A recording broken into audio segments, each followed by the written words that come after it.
Hoje nós vamos refletir juntos sobre a parábola da dracma perdida, ou a parábola da moeda perdida. Lucas capítulo 15, a partir do verso 8.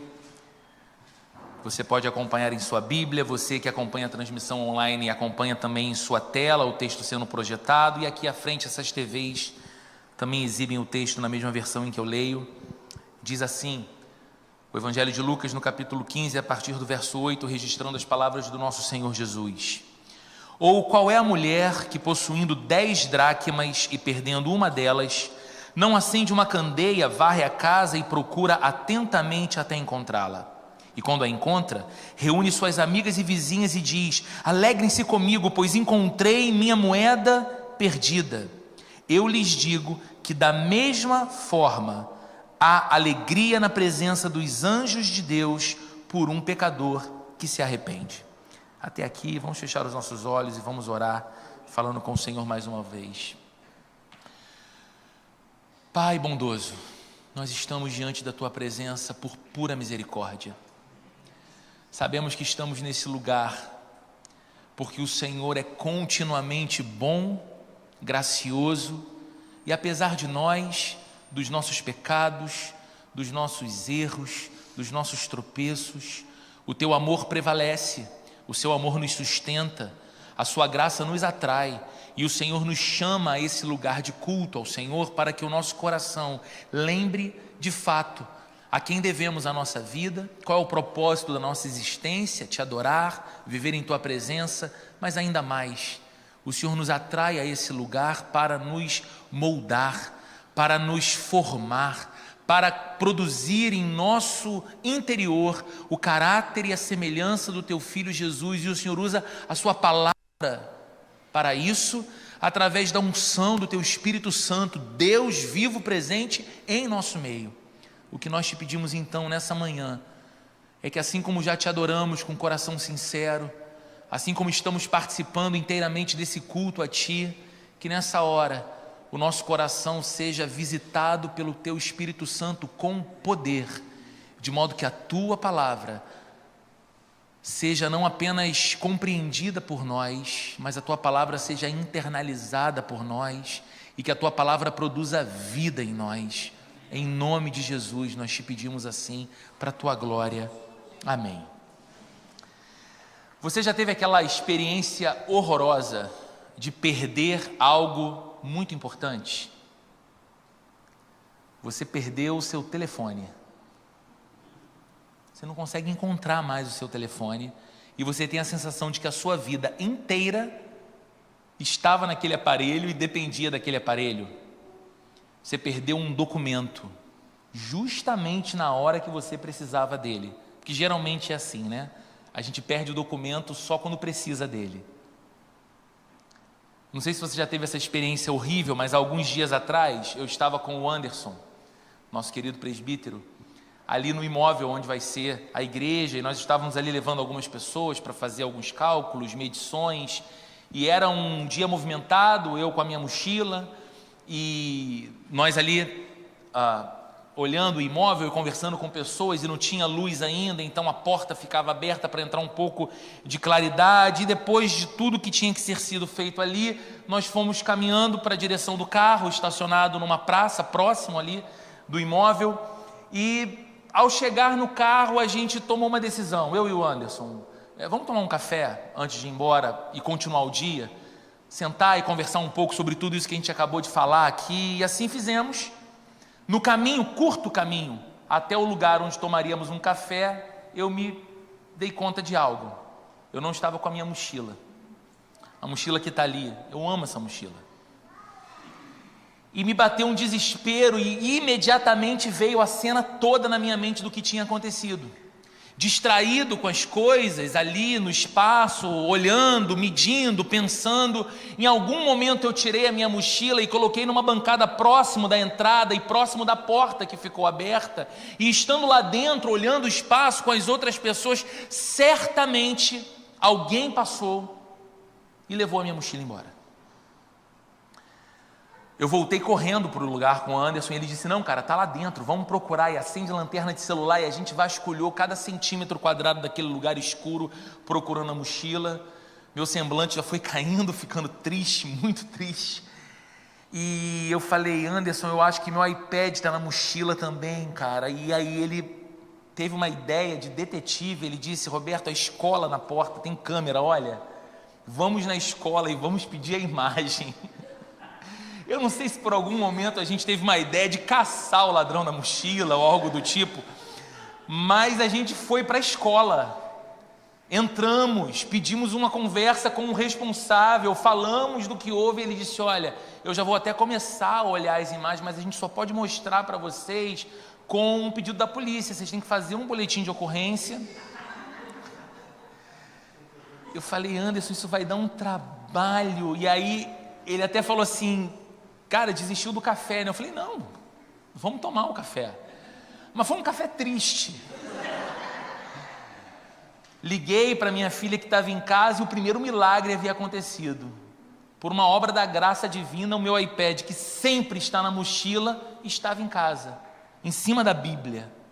Falei, bom, a mochila não estava lá, mas o iPad não estava lá, mas a chave da igreja, um monte de coisa, Anderson. E a gente foi tomando um café e conversando, e aí falando sobre outras coisas, e de vez em quando eu falava assim, cara, minha mochila. Triste, gente, mas o dia tinha que seguir, né? Segui o dia, peguei o carro, fui fazer as coisas. No final do dia, de noite, eu encontrei com a Sheila na saída do trabalho. Fui buscá-la de carro, ela entrou no carro e ela viu meu rosto como estava ainda e ela falou, o que aconteceu? Eu falei, amor, estou triste demais. O que houve? Perdi minha mochila. Você acredita que roubaram minha mochila na porta da igreja já? O inimigo está furioso mesmo. Aquele lugar vai ser um lugar de bênção e tal, e isso aconteceu, e a Sheila não falou nada, ela olhou para trás do banco, atrás de mim no carro e falou, amor, a sua mochila está aqui atrás de você. Em algum momento, nessa ida para o carro com o Anderson e desistir e ir para a padaria, eu abri o carro, coloquei a mochila, tranquei o carro e fui.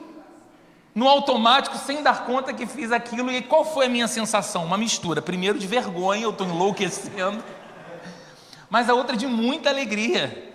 Muita alegria. Eu liguei para o Anderson na hora, chamada de vídeo. Falei, cara, você não sabe o que aconteceu. E eu contei para ele, quase igual essa mulher aqui da parábola, que chamou os amigos e falou, se alegra comigo.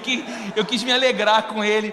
Não voltei na escola até hoje por vergonha de falar com aquelas pessoas lá, que na verdade ninguém roubou a minha mochila, foi um esquecimento meu terrível. E essa parábola, queridos, que nós lemos hoje, ela fala um pouco sobre isso. Ela fala de algo precioso que se perde, algo valioso que se perde. Essa parábola, ela é a continuidade da parábola que o João pregou aqui na semana passada. O João pregou sobre a ovelha perdida, que é a história que Jesus conta imediatamente antes dessa aqui. Então ela é a continuidade e ela está inserida no mesmo contexto da primeira, que ouvimos aqui no domingo passado. Caso você não tenha ouvido, está disponível nas redes sociais, procure, porque vale muito a pena você ouvir a pregação do último domingo. Que contexto é esse? Essa parábola, ou essas parábolas, foram contadas por Jesus como uma resposta dele à censura dos fariseus e mestres da lei que o criticavam. E qual era a crítica dos religiosos para Jesus? A crítica deles era, Jesus recebe pecadores e come com eles. No verso 2 do capítulo 15 fala isso. O incômodo dos mestres da lei e dos fariseus era que Jesus conversava com os pecadores, entrava na casa dos pecadores, comia com os pecadores, parecia não se incomodar em ter os pecadores perto dele e andar perto dos pecadores. E nessa segunda história, então, a primeira foi a da ovelha perdida, nessa segunda história Jesus fala de uma mulher que tinha 10 dracmas.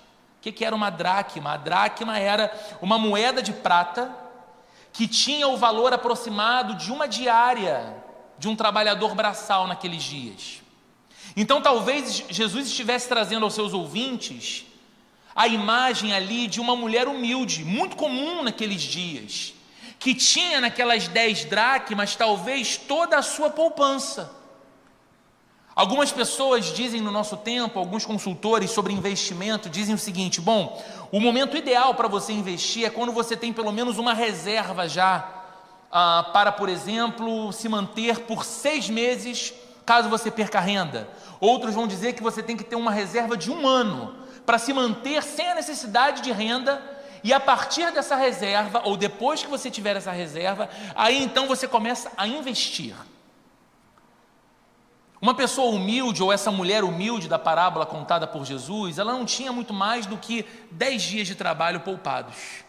Era o que ela tinha, era a sua garantia. E quando você entende isso, que provavelmente essa parábola, a cena que Jesus descreve na mente e no coração de seus ouvintes, trazia então a imagem de alguém comum daqueles dias, é compreendido por nós a razão então dela procurar com tanta determinação essa moeda que ela perde dentro da própria casa. As casas mais simples naquele tempo não tinham janelas, ou elas tinham janelas assim minúsculas, de modo que acender uma candeia, e Jesus diz que ela faz isso, né? Ela acende uma candeia para começar a procurar a moeda na casa. Isso era necessário para buscar ou procurar qualquer coisa dentro de casa, mesmo à luz do dia, porque não entrava luz natural que iluminasse a casa. Sempre deveria ter uma candeia acesa. Além disso, diz a história contada por Jesus, que essa mulher varre por toda a casa. Ela procura e ela revira atentamente toda a casa até encontrar a moeda. E que quando isso acontece, quando ela, aliviada, encontra a moeda, ela reúne as suas amigas, ela reúne as suas vizinhas, para que essas pessoas possam dividir com ela a alegria e o alívio por ter achado algo tão caro, tão precioso, tão valioso para a sua vida. Qual é a moral da história? A moral da história é clara. A moral da história é a mesma da parábola da ovelha perdida. Jesus estava mostrando aos seus críticos, Jesus estava dizendo àqueles que o criticavam e o condenavam por andar com os pecadores, se aproximar dos pecadores, entrar na casa dos pecadores, que ele havia vindo ao mundo para encontrar o que estava perdido. E mais, que no céu há uma grande festa entre os anjos quando um pecador se arrepende. Uma coisa importante da gente lembrar: a história da mulher que perde a moeda é uma parábola, é uma história que Jesus cria para ilustrar algo.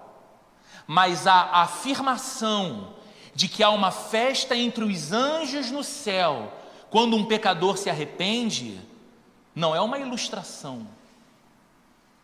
Jesus está descrevendo uma realidade que a gente pode tentar imaginar, mas em hipótese alguma, do lado de cada eternidade, a gente pode descrever fielmente o que é que deve ser isso. Na presença eterna do Deus Todo-Poderoso, os exércitos celestiais celebrando uma festa alegre, porque um pecador encontrou o coração do Pai, foi encontrado por Jesus, se arrependeu, se tornou um filho, uma filha de Deus. Mas eu queria nessa manhã te fazer pensar na aplicação prática dessa parábola, ou na aplicação prática dessa história, a partir de 3 grupos que são representados aqui. Eu queria que nós tivéssemos o olhar para 3 grupos que estão aqui na cena dessa parábola contada por Jesus. O primeiro grupo é o grupo dos pecadores, aqueles com quem Jesus estava então andando, entrando nas casas, fazendo refeições. O segundo grupo é o grupo dos religiosos, chateados com Jesus, criticando Jesus, justamente por se associar com os pecadores.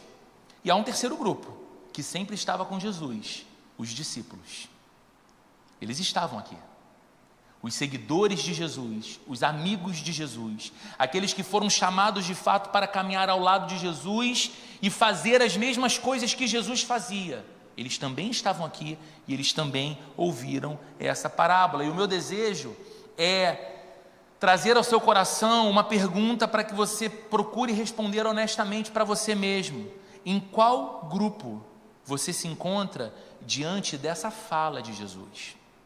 Então há um recorte, ok? Não é algo genérico, eu estou no grupo dos pecadores, eu estou no grupo dos religiosos, ou eu estou no grupo dos discípulos. Diante do que Jesus está falando aqui.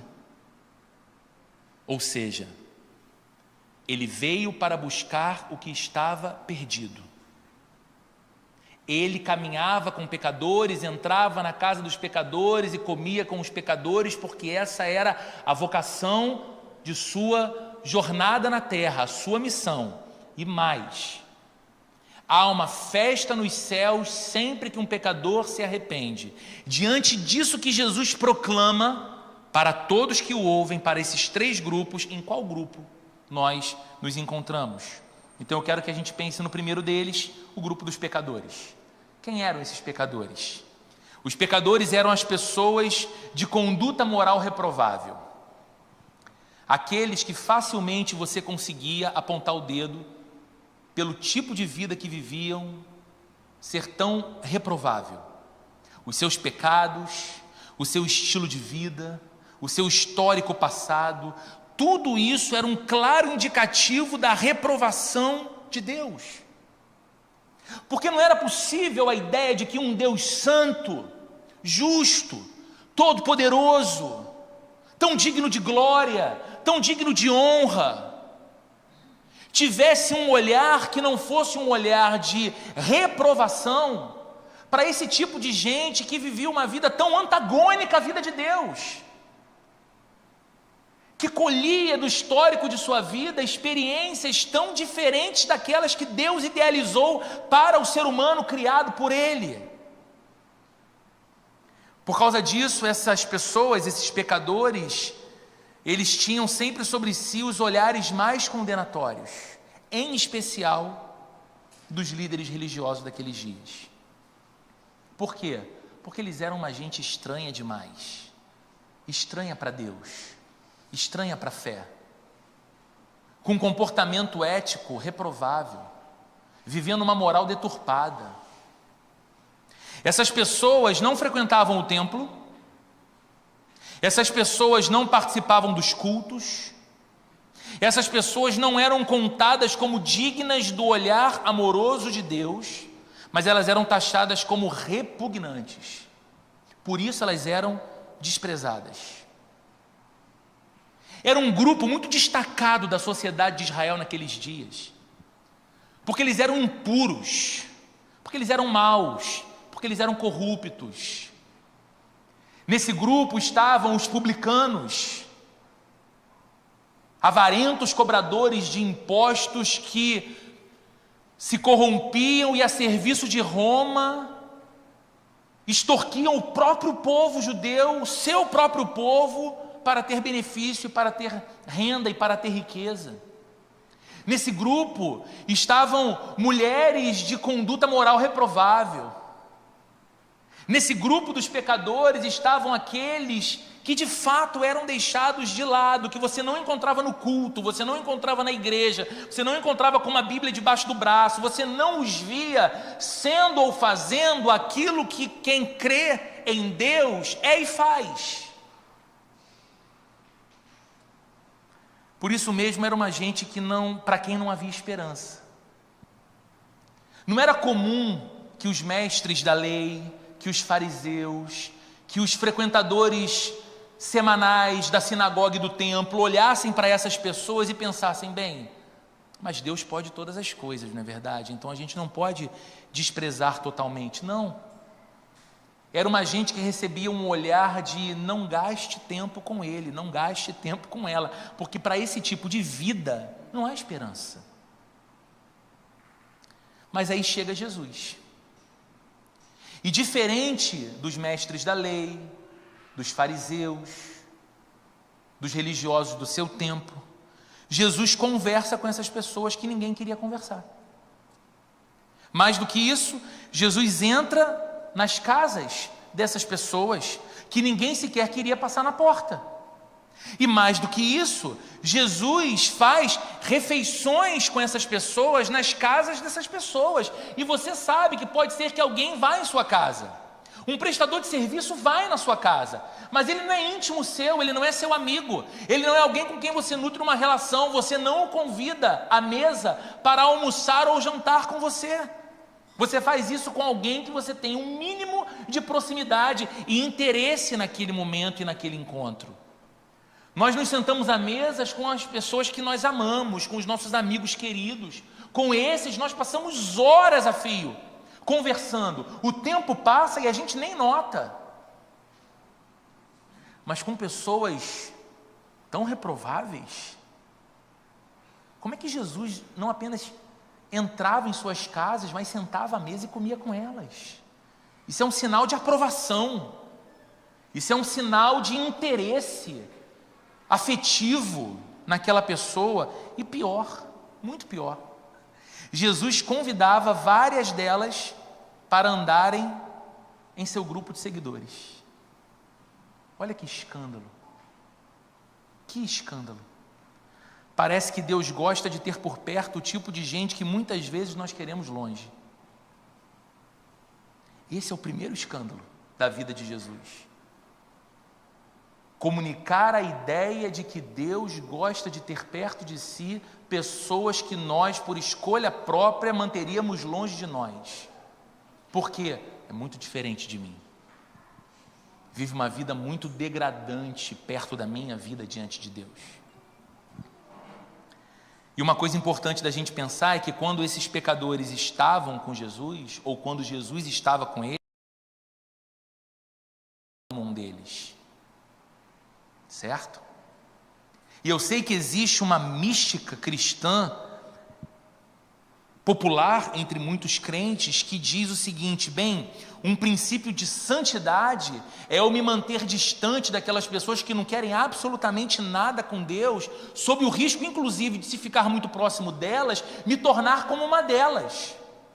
Falar como falam, viver como vivem, praticar as coisas que praticam. Mas que tipo de cristianismo raso é esse que a gente está vivendo? E tão diferente do que aprendemos com Cristo, que quando se aproximava do pecador, não era ele, Jesus, que se tornava como pecador, mas o pecador que se arrependia e começava a se parecer com Jesus. Assim como os leprosos dos dias de Jesus, que ninguém podia se aproximar porque havia o entendimento que se você tocasse num leproso, você se tornava impuro. Jesus não apenas para e conversa com leprosos, mas toca em leprosos, porque quando Jesus toca, não é ele que se torna impuro, mas é o leproso que se torna purificado. Mas é um escândalo, e é um escândalo desde os dias de Jesus, Deus gostar de gente que a gente não gosta muito. Jesus se interessar por gente que a gente não se interessa muito. Isso nos fala de duas coisas sobre esse grupo dos pecadores. Primeiro, se você é um cristão hoje, você já esteve nesse grupo. Não é que você não seja um pecador, mas entenda o que eu estou dizendo. Você já esteve nesse lugar de alguém perdido que foi encontrado. Você já esteve nesse lugar em que, do lugar que você estava, talvez sem esperança para você mesmo, ou quando ninguém dava valor para você mesmo, talvez você mesmo já não via valor em sua própria vida, Jesus te encontrou e mostrou para você o valor que você tinha aos olhos de Deus, que nem você era capaz de acreditar ter. Jesus te quis, Jesus te achou, Jesus te transformou com o seu amor e Jesus te fez andar com Ele. Então a primeira coisa, que na verdade é uma repetição de algo que foi dito aqui no último domingo, e repisar algo essencial nunca é demais, é que nós precisamos sempre nos lembrar o que é estar perdido, para dar o devido valor de ter sido achado. Você se alegra, você celebra na vida cristã, você se alegra em Deus, você adora intensamente ao seu Deus quando você sabe que era alguém que estava perdido, sem esperança em si mesmo, entregue aos seus próprios caminhos, vazio. Por mais que tentasse preencher a vida com sentido por outras coisas, nunca era pleno, até que vem Jesus, te encontra, te chama e te transforma. Há uma segunda coisa. Se você está exatamente entre esses pecadores, me ouça você aqui nessa manhã ou online assistindo essa transmissão, mas a sua vida é essa sensação de alguém desprezado, sem esperança, devastado pela culpa do que fez, pela culpa do que disse, ou pela culpa do que não fez e do que não disse, e isso prende a sua vida num lugar muito ruim, de amargura, de tristeza e de falta de esperança. O que esse texto está nos dizendo é que Jesus busca você. Jesus vai a seu encontro. Existe perdão, existe bondade, existe misericórdia, existe amor, vida e esperança para os seus dias. E Jesus quer produzir isso em você porque Ele ama você. Jesus quer fazer isso em você e Ele se aproxima de você, não porque você tem virtudes morais que fazem Deus olhar encantado para a sua vida, mas porque apesar das suas faltas de virtude, Deus te ama ao ponto de ir até você. E diferente muitas vezes dos homens, Deus não se incomoda em se aproximar dos pecadores. Hoje, apesar dos acusadores, e esses acusadores podem ser externos, pessoas que te mantêm longe desse lugar, ou esses acusadores podem ser internos. Seu próprio coração, sua própria consciência te condena. Hoje, ouça a voz de Jesus chamando o seu nome e dizendo que veio te encontrar e transformar a sua vida. Esse é o primeiro grupo que a gente precisa ter uma ótica, o dos pecadores. Como nós olhamos para eles e como nos enxergamos sendo eles. O segundo grupo aqui é o dos religiosos. Os fariseus e os mestres da lei, que deviam ser representantes de Deus no meio do povo de Israel. Esse era o chamado dessa gente. Eles eram os conhecedores da lei que Deus deu para o povo, da lei que revelava o caráter santo do próprio Deus. E eles deveriam ser instrutores do povo, guias do povo, refletindo o caráter de Deus através de suas vidas e do seu ensino. Mas como essas pessoas viviam naqueles dias, eles se consideravam justos, demasiadamente justos, impecáveis e, é claro, superiores aos pecadores. Eles estavam, como diz o famoso atleta do Flamengo, num outro patamar. Eles se sentiam num outro patamar. Deus certamente devia a eles um olhar muito mais condescendente, amoroso e cheio de bênçãos. Por quê? Porque eles viviam uma espécie de vida que os pecadores tão reprováveis não viviam. E é por isso que Jesus os incomodava tanto. Porque Jesus estava dizendo que Deus acolhia e que Deus perdoava pecadores reprováveis, que eles reprovavam e que eles repeliam. E Jesus estava dizendo, o Pai chama vocês. E Jesus estava dizendo, venham a mim, vocês que estão cansados e sobrecarregados, eu vou dar alívio para vocês. E Jesus estava dizendo, vai e não peques mais, os seus acusadores não te condenam, eu também não te condeno. E Jesus parava para ouvir o clamor de um cego mendigo que dizia, Jesus, filho de Davi, tem misericórdia de mim. Virava-se para ele e dizia, o que você quer que eu faça? Jesus parava no meio de uma multidão, quando uma mulher impura, por causa de um fluxo hemorrágico de 12 anos, toca na sua roupa, discretamente, porque ela tinha uma profunda vergonha de ser notada naquele ato. Jesus para e coloca todo o holofote sobre aquela mulher, não para envergonhá-la, mas para honrá-la e dizer que a fé daquela mulher a havia salvado. Jesus é esse que frustra com as ideias e as estratégias dos religiosos. E sabe o que é mais triste nessa história, ou nesse grupo dos religiosos? O mais triste é que é possível você começar como um pecador, alcançado pela graça de Jesus, mas esquecendo dessa mesma graça, se tornar um religioso, inimigo de Jesus. E esse é o grande alerta para o nosso coração nessa manhã. Quando olhamos para esse grupo dos religiosos e nos perguntamos, será, Senhor, que eu tenho me tornado parte deles quando o assunto é aquele que se encontra perdido e longe de Ti?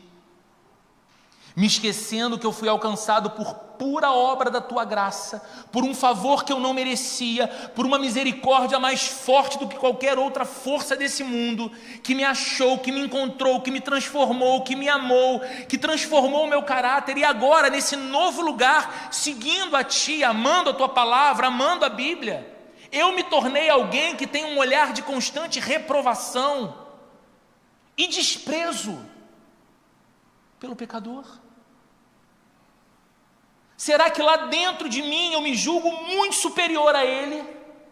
Será que lá no fundo do meu coração eu acredito que de alguma forma, se Deus tem que abençoar alguém, é a mim que Ele abençoará?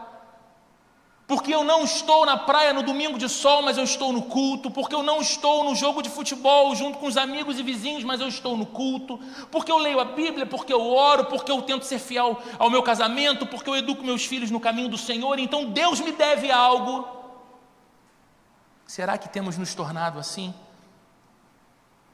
Cultivando uma postura arrogante e indiferente com aqueles que não fazem parte do nosso grupo. E aí, dessa forma, tornando a igreja um ambiente de pessoas ensimesmadas, buscando os seus próprios interesses e sem ter o mesmo sentimento que havia em Cristo, a alegria de ir até os perdidos, para amá-los e vê-los sendo alcançados e transformados. Qual o perigo, irmãos? O perigo é secretamente aceitarmos essa imagem como sendo a nossa imagem.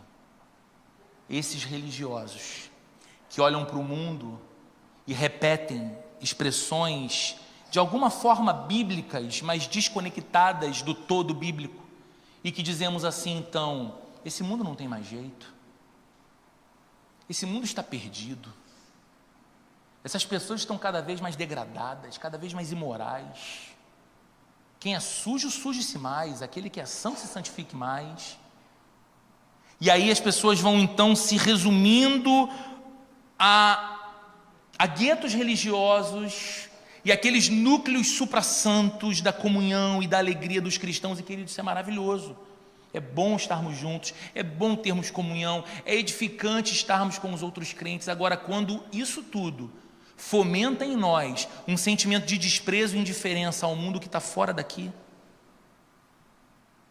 nós nos tornamos, sem perceber, inimigos de Jesus, como os fariseus e mestres da lei eram naqueles dias. Mas ouvindo aquela história estava também um terceiro grupo, o grupo dos discípulos de Jesus.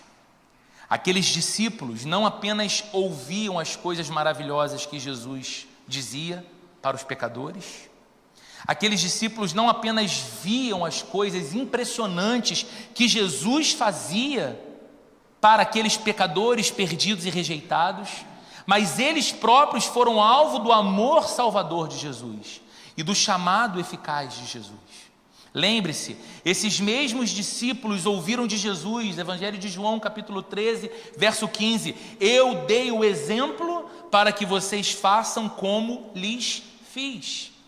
Qual era o chamado do discípulo? Imitar a Jesus.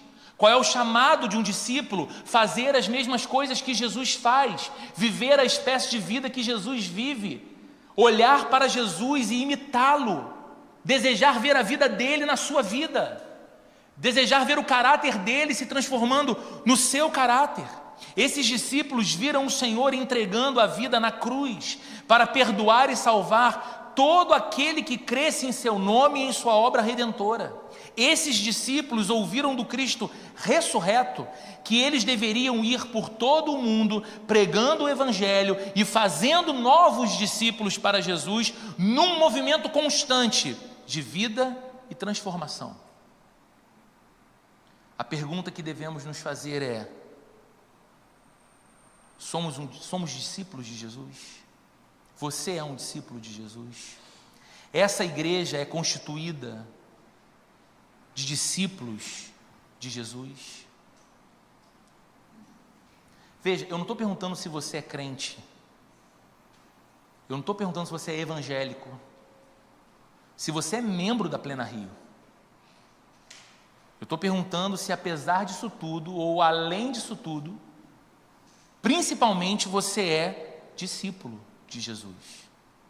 Você é alguém que entendeu que foi chamado por Cristo para segui-lo, carregar a sua cruz, imitar a sua vida, pensar como Ele, amar como Ele, olhar como Ele, seguir o seu exemplo, como diz João capítulo 13, verso 15, e fazer o que Ele fez.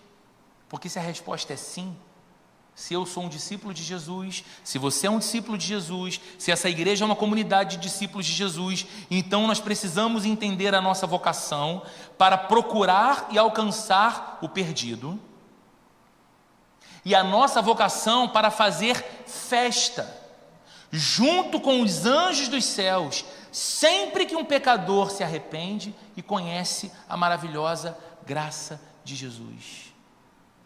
Irmãos, se o nosso coração é indiferente à salvação dos perdidos, tem alguma coisa muito errada com a gente.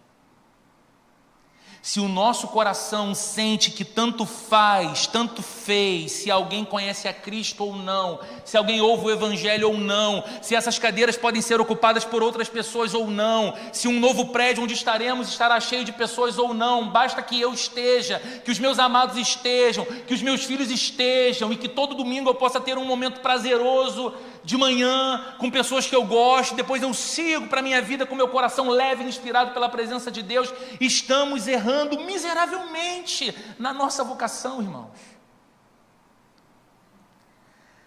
A igreja, e o termo grego para ela, que é eclesia ou eclésia, é uma palavra derivada do verbo ekalen, que é a junção de duas palavras, ek, para fora, e kalen, que é chamar. O que significa igreja? O que é a comunidade dos discípulos? A eclésia, a eclesia é a comunidade daqueles que foram chamados para fora. Não se resume a nós, não se basta em nós mesmos. A igreja de Jesus, ela deve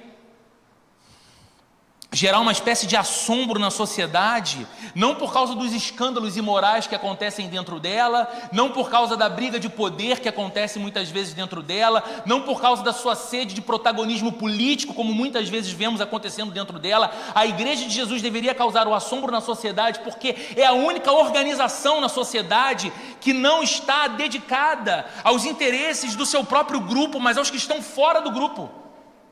É uma comunidade em constante movimento e aberta para aqueles que ainda dela não fazem parte.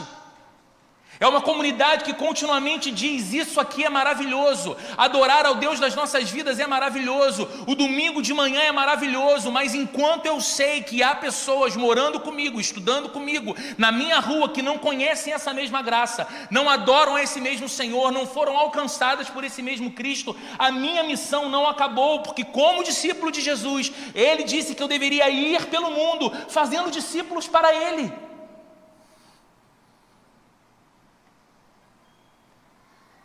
Então, queridos, não é sobre o prédio, entendeu? A gente não está aqui por causa do endereço, por causa da estrutura predial. A gente não está preocupado porque o projeto arquitetônico, elétrico, hidráulico, acústico, ele vai custar isso ou aquilo, e porque o desenho tem que ser... É claro que a gente quer o melhor, é claro que a gente quer aquilo que é mais excelente, porque fala da excelência de Deus. É claro que na medida do possível nós queremos que todos sintam-se acolhidos, bem recebidos e confortáveis no ambiente da nossa igreja, mas se esse é o fim, que Deus nos seque os recursos. Se for para tornarmos um prédio o alvo da nossa idolatria e da nossa devoção, irmãos, que Deus nos coloque na rua. A igreja existe para os de fora. O que deve arder o nosso coração é saber que há gente morrendo sem Jesus, e que tem gente vivendo como mortos, porque não tem Jesus, e nós o temos. Nós passamos pelos apertos da vida, dobramos os nossos joelhos e clamamos por socorro, e o Deus das nossas vidas nos socorre, nos consola, nos coloca de pé, nos dá alegria, nos fortalece. Outras pessoas colocam o nariz na cocaína, vão fumar maconha, vão para as festas virar a madrugada, dopados com êxtase, tentando suprimir a realidade. Só que ela volta ainda mais cruel. E nós não podemos nos sentir confortavelmente salvos enquanto o mundo perece, irmãos. É por isso que a igreja se movimenta. Então eu quero concluir pedindo que você seja sincero ao considerar em seu coração essa pergunta: a qual grupo você tem pertencido? Se você está no grupo daqueles que não encontram sentido na vida, se você está no grupo daqueles que são castigados pela culpa ou humilhados pelos olhares críticos dos outros, e você me ouve nessa manhã, ou no momento em que você acessa essa mensagem, saiba disso: em Jesus há perdão para você, em Jesus há restauração e em Jesus há uma nova vida. Em Jesus isso é possível. Se você está no grupo dos religiosos, autoconfiantes em sua própria espiritualidade e terrivelmente indiferente aos perdidos, a palavra de Deus ao seu coração nessa manhã é: se arrependa. Porque não é uma coisa boa você ser o inimigo de Jesus, é escolher mal seu inimigo. E você se torna um inimigo de Jesus quando você odeia e despreza quem Jesus ama e valoriza. Você se torna um inimigo de Jesus quando você diz que não há mais esperança para alguém por quem Jesus subiu numa cruz e morreu. Se Deus não desistiu de você, você não tem o direito de desistir de ninguém. Se você está no grupo dos discípulos, a pergunta que eu te faço é: o seu coração tem experimentado a alegria de ver os perdidos sendo alcançados por Jesus? Alegria, festa. Eu já falei aqui várias vezes e vocês sabem disso. Uma das coisas que na vida, desde muito pequeno, sempre foi uma paixão para mim, é torcer para o Botafogo, sempre. E eu sempre vivi a experiência do estádio de futebol. Eu sei que algumas pessoas aqui gostam de futebol tanto quanto eu e sabem como é a experiência de um estádio de futebol. Ontem, administrando um sentimento estranho de culpa também, porque eu nunca faço quase nada no sábado à noite que não seja estar em casa, me preparando inclusive para o domingo, eu tomei a decisão de ir com a casa inteira para o jogo do Botafogo às 9 da noite. Era tarde. E ali, o estádio lotado, com todos os ingressos vendidos, você vê mais uma vez uma cena que eu já descrevi aqui, e que você que já esteve no estádio de futebol torcendo pelo seu time já viu também, que é uma cena de entrega apaixonada. As músicas parecem cânticos de adoração. Numa delas a torcida canta inflamada: te apoiarei até minha vida acabar. Isso é uma aliança, né? Às vezes é uma aliança terrível. Que vida desgraçada. Mas o cara está ali: te apoiarei até minha vida acabar. A alegria que você vê nas pessoas, e um bando de gente suada, e aglomerada, e difícil de sair, depois difícil sair do estacionamento, e tudo é estranhamente ruim para que qualquer pessoa minimamente racional fale: não há sentido você vê tanta graça em 90 minutos em que um monte de homem corre atrás de uma bola. E você grita, canta, exalta, vibra. Alguns muito mais do que isso, xingam e fazem outras coisas terríveis. E você olha para aquilo tudo e fala: alegria. Uma alegria que pode ser perdida no jogo seguinte, uma alegria que pode ser perdida com um título que não é conquistado, mas uma alegria. A Bíblia está falando de um tipo de alegria legítima de ter. Aquela alegria de você saber que alguém que estava tão longe de Deus foi achado por Jesus e trazido para perto. E agora foi salvo, transformado. Você vai ser parte dessa transformação na vida de alguém, e isso deveria fazer o nosso coração festejar, como os anjos festejam. E sabe qual é muitas vezes a nossa sensação? Ou a nossa ação? Sequer o nome da pessoa a gente se interessa em saber. Tanto faz como tanto fez. Se não voltar, tanto faz como tanto fez. Eu continuo cuidando de mim diante de Deus. Se você está no grupo dos discípulos de Jesus, você dá testemunho da sua fé. Você convida pessoas para que elas estejam num lugar como esse aqui, ouvindo a palavra de Deus junto com você. Ou você pensa assim racionalmente, olha, conhecendo as coisas que o pastor fala, eu acho que esse meu amigo não vai gostar muito do pastor.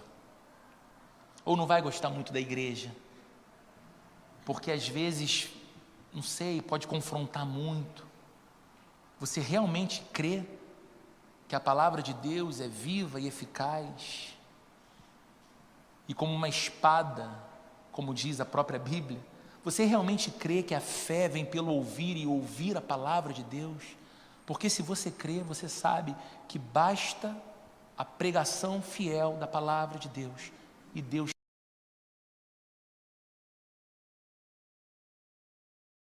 movimento do que monumento. E com isso eu encerro. Se você é um discípulo de Jesus, você entende que a igreja é mais um movimento de vida do que um monumento estático. Nós não podemos fazer da igreja monumento. Falando da Plena Rio, até hoje, em 4 anos de vida, nós nunca tivemos uma casa, não é isso que a gente tem falado? Sempre fomos peregrinos, armando as nossas tendas por aí. Igreja emprestada, hotel, igreja compartilhada. E agora temos a possibilidade de ir para um espaço alugado exclusivamente para nós. Meus irmãos, que você e eu nunca tratemos um prédio ou um espaço físico como um bibelozinho que a gente mima e ama, como se o prédio fosse o fim de todas as coisas. Deus não está preocupado em edificar um monumento. Homens gostam de monumentos que perpetuem seu nome. A igreja dos discípulos gosta de perpetuar o nome e a fama de Jesus. E que a gente não se esqueça nunca que o nosso chamado é para o movimento. Que a gente não precisa pensar em, nossa, agora ficou pequeno, então vamos construir mais, ou então vamos para um lugar maior, que caiba o triplo, o quádruplo, mas que o nosso coração pense, vamos plantar igreja? Vamos enviar missionário? Vamos plantar igreja em outras regiões do Rio de Janeiro? Vamos levar o evangelho além? Vamos patrocinar isso. Tem gente aqui, então vamos patrocinar isso. Tem gente aqui disposta a ir, vamos enviar essas pessoas. Porque a igreja, irmãos, é movimento. O que a palavra de Deus diz, então será pregado o evangelho do reino em todo o mundo, e assim virá o fim.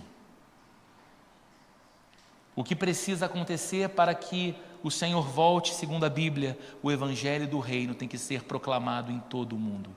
Por isso a igreja é movimento e não monumento.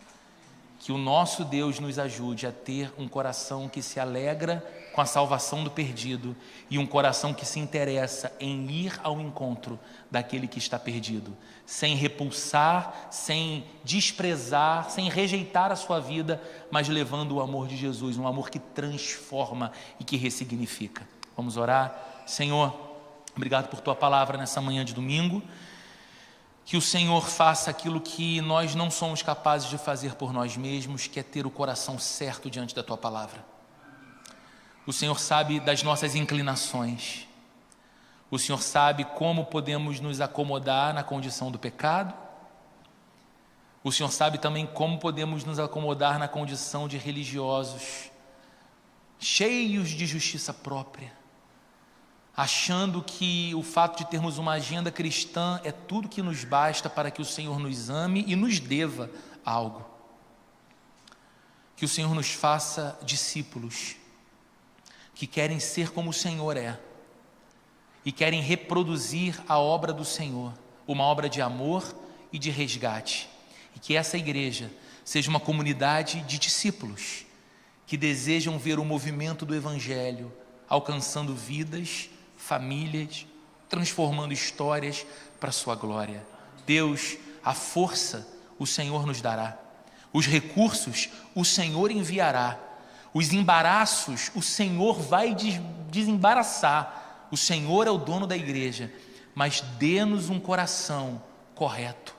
Ajuda-nos a pensar o teu reino de modo correto, ajuda-nos a priorizar aquilo que deve ser priorizado de fato e colocar toda a nossa força, toda a nossa energia nessa direção, ver o perdido sendo achado, ver o pecador sendo perdoado, vendo aquele que estava distante se tornando filho e filha de Deus, assim como nós somos, e possamos ter a alegria de ver a família crescendo cada vez mais e ser parte dessa história tão bonita que o Senhor faz. Que o amor de Deus, a graça de nosso Senhor e Salvador Jesus Cristo e a comunhão e a consolação do Espírito Santo esteja presente com cada um de nós, hoje e para todo sempre. Amém e amém.